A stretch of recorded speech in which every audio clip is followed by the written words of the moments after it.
The ATF director just got absolutely grilled by members of Congress in a hearing with the House Judiciary Committee. Today, we're going to take a look at some of the best moments from that hearing. Hi, I'm Ben, and you're watching the Minuteman Moment. Now, before we get into the absolute thrashing Dettelbach took, I wanted to take a second to talk about GOA's inaugural convention, the Gun Owners Advocacy and Leadership Summit. This family-friendly event will be held in Knoxville, Tennessee on August 17th and 18th. Now, this event is free for all GOA members, so be sure to go to gunowners.org/goals to register today. I'll see you in Knoxville. Okay, so recently, the House Judiciary Committee held 2 meetings on the ATF. First, the Weaponization Subcommittee talked with witnesses on the ATF's raid of Bryan Malinowski. For those of you who haven't been following the story, Malinowski, the executive director of the Bill and Hillary Clinton Airport in Little Rock, Arkansas, was shot in the head and killed by ATF agents when they conducted a no-knock raid at his home in March. To make matters worse, the ATF agents and Little Rock police decided not to use body cameras. Malinowski had no criminal record and was a collector of firearms. Now, ATF is claiming that he was selling firearms without a license and was engaged in the business. Keep in mind, this is all before ATF's new rule was slated to go into effect. By the way, GOA currently has that same rule blocked in federal court. The more details that come out about this situation, the sketchier it becomes. So naturally, members of Congress had questions. The hearing started off spicy, with Chairman of the committee, Representative Jim Jordan, stating that ATF not only didn't follow the DOJ's policy on no-knock warrants, but they also ignored opportunities to serve the search warrant when the house was empty. The circumstances of Mr. Malinowski's death raised questions about whether the ATF followed proper protocol during the execution of this search warrant. DOJ policy and President Biden's executive order 14074 requires ATF agents, including those who conducted the search warrant on the Malinowski family home, to wear active body-worn cameras during the execution of that warrant.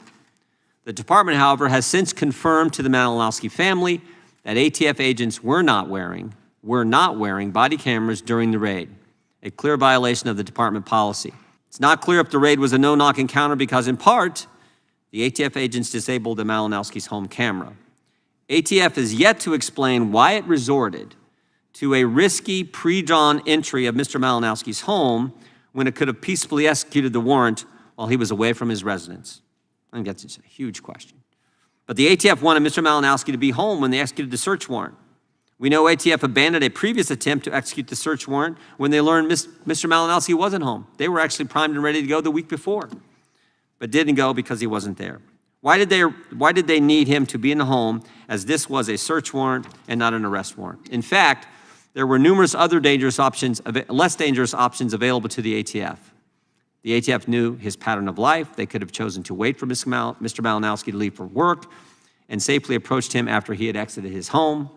The ATF could have conducted the raid after Mr. Malinowski left for work and had other agents meet him at his work, where he was not allowed to carry a firearm. The ATF could have waited until he was gone and asked Mrs. Malinowski to call him back after the house was secure. ATF agents could have given Mr. Malinowski more time to answer the door during the knock and announce, so he knew it was the police. Since the ATF chose to ignore their own policy, not wear body cameras, we will never know if they gave him the 10 seconds or 60 seconds or whatever to answer the door. Representative Stube also brings up a great point. It sits hard with me because I would react the exact same way. If somebody beat my door in at 6 o'clock in the morning, I can guarantee you myself and my wife would be approaching the door with a firearm. So it's not and you would think that the ATF agents would also conclude that that's a reasonable response to your door getting beaten in at 6 o'clock when you don't know you're being investigated. Does ATF typically have body cams? Does Little Rock Police Department typically have body cams? Interestingly, according to my understanding, Little Rock Police does wear body cams, but they didn't have them on that morning, and so they were under the supervision of ATF, and you have to ask ATF why Little Rock didn't have theirs on. Imagine you hear a door being broken in. Is your first thought to check if it's the police? Or are you going to assume it's a criminal? Representative Gates continues this point, asking why in the world the ATF decided to LARP as SEAL Team 6 for a person they think had failed to get a license to sell firearms. For someone to be a criminal, they have to have the intent to commit a crime. They have to have the mens rea, right? And correct. Do you worry as you look at some of the ways in which these laws are being weaponized against people, that we're getting away from someone actually wanting to commit a crime, and indeed people are experiencing this really harsh regulatory action when they want to be legally compliant. Bryan's lawyer puts it best by saying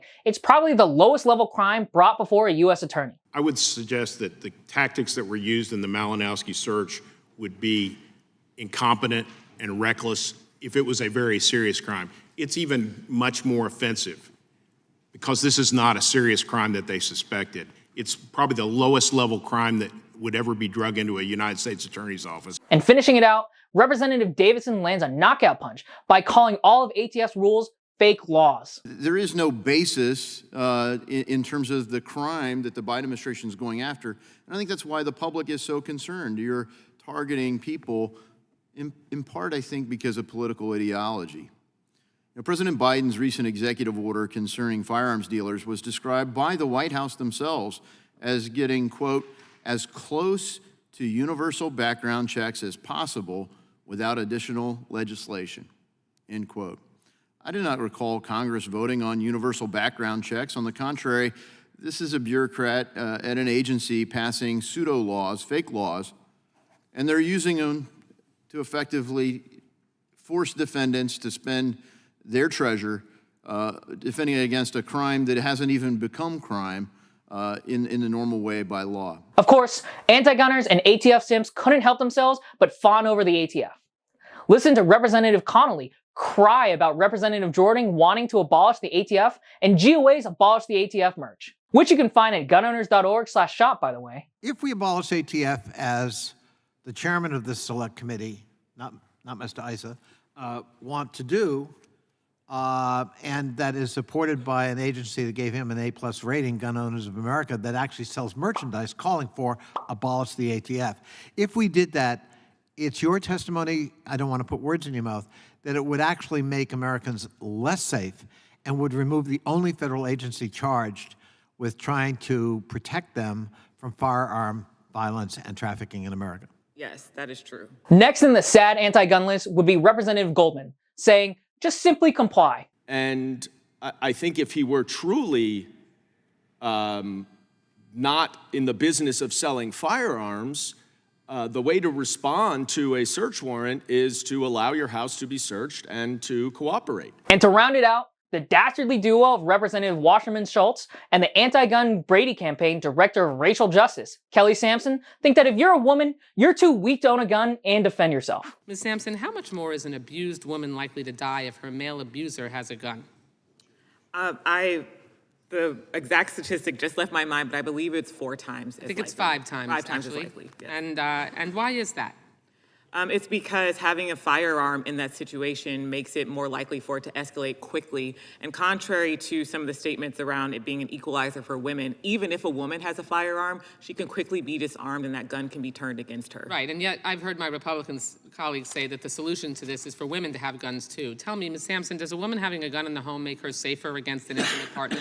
Absolutely not. In general, isn't it true that adding more guns to a violent situation actually increases fatality rates? That's correct. The next day, the full Judiciary Committee held a hearing with Director Dettelbach to ask, what are you guys even doing? The ATF director was getting smoked by these congressmen. You can practically see the steam coming out of his ears. To start off, he complained over and over again about how the budget cuts were hurting the poor ATF agents and their ability to infringe on your rights. And the fact of the matter is that pursuant to the cuts passed by Congress, we have canceled already 2 classes of special agents this year.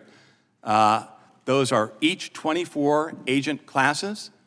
I fear there will be more cancellations moving forward. We have obviously cut people in all job categories, lab technicians who run DNA tests to try to catch mass killers like happened in Goshen, California. We are doing the best with what you give us. We will continue to work to do that, but there's no doubt that the cuts that have been imposed will have a direct impact on public safety and ATF's mission to fight violent crime. Oh no, the horror. But thanks to GOA's lobbying Congress, 48 super special agents won't be able to shoot dogs on Biden's behalf. Things have gotten so bad for the ATF, they're counting their pennies. Or at least that's the excuse they want to give to why no one was wearing body cameras during the tactical raid on Bryan Malinowski's home. Representative Niels obviously doesn't buy the sob story.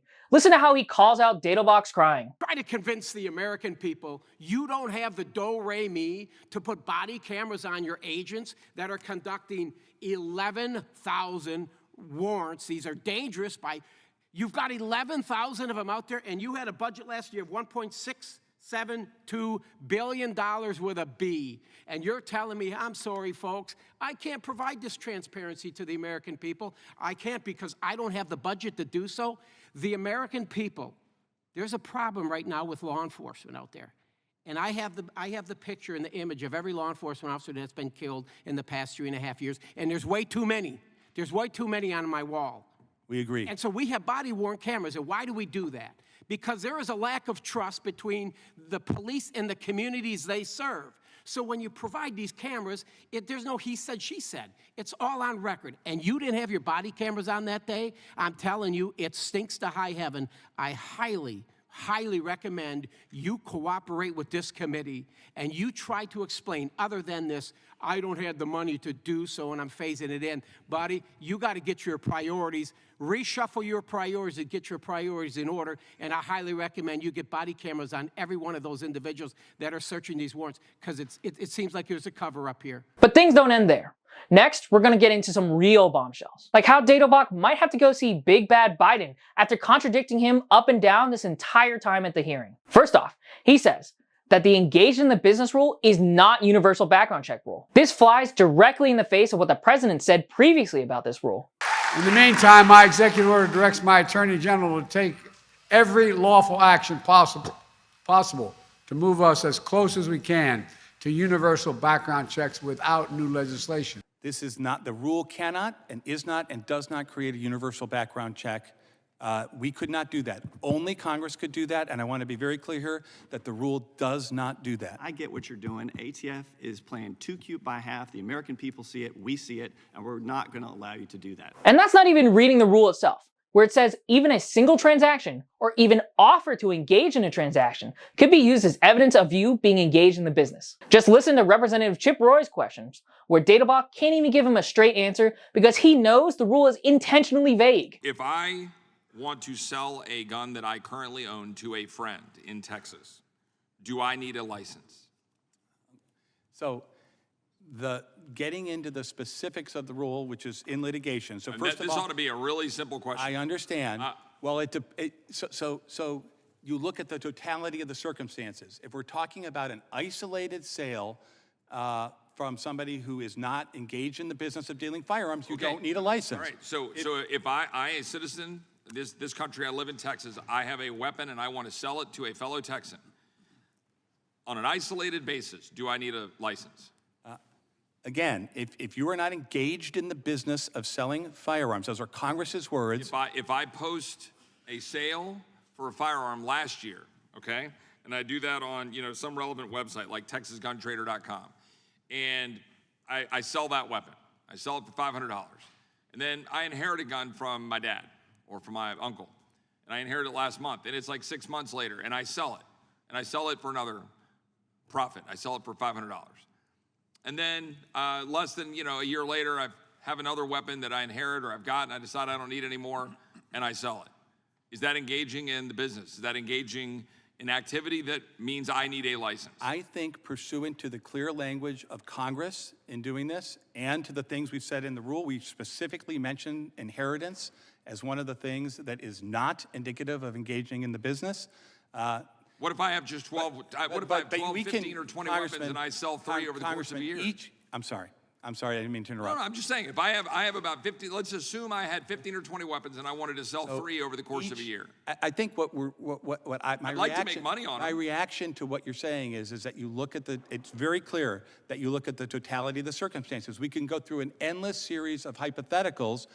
Hypotheticals aren't the way we address cases. You understand, and I realize them over my time. Do you understand why the average citizen sitting out there saying, I've got 400 pages of rulemaking, might not understand what they are allowed to do under the law when the director of the ATF can't look at a member of Congress and tell me yes or no, emphatically, whether or not if I sell a weapon or 2 weapons or 3 weapons or 5, whether or not I need a license?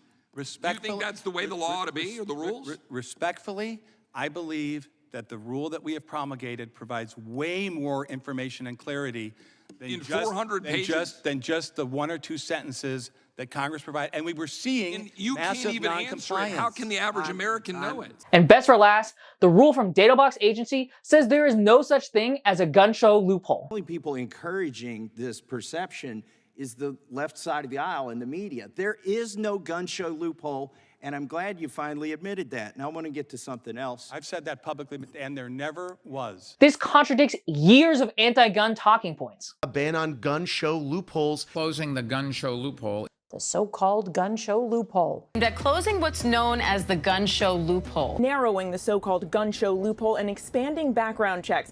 And close the so-called gun show loophole. And the gun show loophole.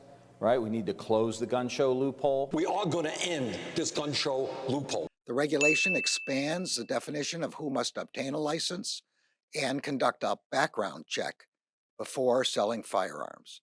It will also close the gun show loophole. But not to worry, our lawyers took it to him, and the judge delivered a great ruling on why the ATF had to be stopped. Listen to Representative Gates give a rundown of that case. And the court has found, this court in Texas, that you aren't just giving effect and life to Congress's statutes, you've in fact exceeded your authority, because Congress would have never allowed some sort of sliding scale where 16 pages of single-spaced whatever determines whether or not you're a firearm dealer, not how many guns you sell. If you want to learn more about our legal fight against the ATF, be sure to check out the first episode of Law and Ammo, hosted by Phil Raboli. And finally, we get to the real reason for all these extra hoops and loops is, of course, the ATF's illegal gun registry that they've been building. Representative Hageman took it directly to the director. December 2021 ATF memo alerted the American people that the ATF was maintaining a digital, searchable, centralized registry of guns and gun owners in violation of various federal prohibitions and contrary to what you testified to under oath today. In response, Representative Michael Cloud and 52 House members sent the ATF a letter dated November 22, 2021. ATF responded to that letter stating that it had 920,664,765 records, 865,787 and 86,000 of which are in a digitalized format, which Gun Owners of America has proved to be searchable. This was discovered shortly after ATF was revealed to have processed over 54 million records in a single year. What is the latest record count for ATF's illegal digital searchable national gun registry? 0. We obey the law.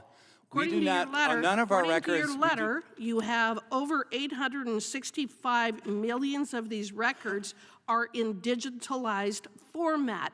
You have admitted it.